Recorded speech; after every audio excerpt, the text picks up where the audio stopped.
আপনারা দেখছেন news now, খবরের নতুন ভাষা। শুক্রবার থেকে শুরু হলো ত্রয়োদশ ত্রিপুরা বিধানসভা নবম অধিবেশন। রাজ্যপালের ভাষণের মধ্য দিয়ে আনুষ্ঠানিকভাবে সূচনা হয় বছরের প্রথম এই অধিবেশন। রাজ্যপাল তাঁর ভাষণে রাজ্যের সামগ্রিক উন্নয়ন, বিভিন্ন সরকারি প্রকল্প এবং আগামীর প্রশাসনিক অগ্রাধিকারের বিষয়গুলি তুলে ধরেন। রাজ্যপালের ভাষণের পরই প্রয়াত ত্রিপুরা বিধানসভার অধ্যক্ষ বিশ্ববন্ধু সেনের প্রতি জ্ঞাপন করা হয় শ্রদ্ধা।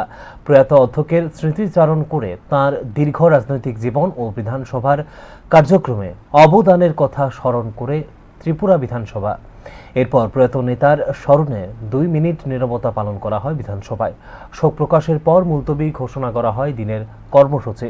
প্রয়াত বিশ্ববন্ধু সেনের প্রতি সম্মান প্রদর্শনের অংশ হিসেবে দিনের অধিবেশন আর চালানো হয়নি। ফলে শুক্রবারের অধিবেশন সংক্ষিপ্ত রেখে তা স্থগিত ঘোষণা করা হয় আগামী সোমবার পর্যন্ত।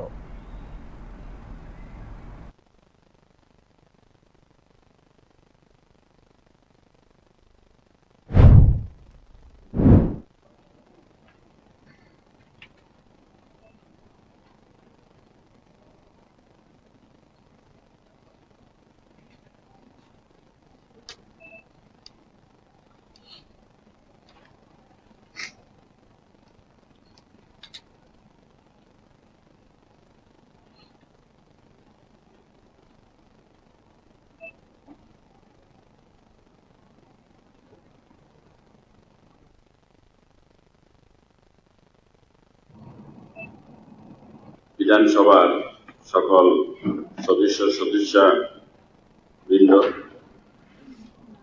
প্রয়াত অধ্যক্ষ বিশ্ববন্ধু সেনের প্রতি শ্রদ্ধা জ্ঞাপন স্বরূপ এই সভা আগামী 16 মার্চ 2026 তারিখ সোমবার বেলা 11 ঘটিকা পর্যন্ত মুলতবি রইল।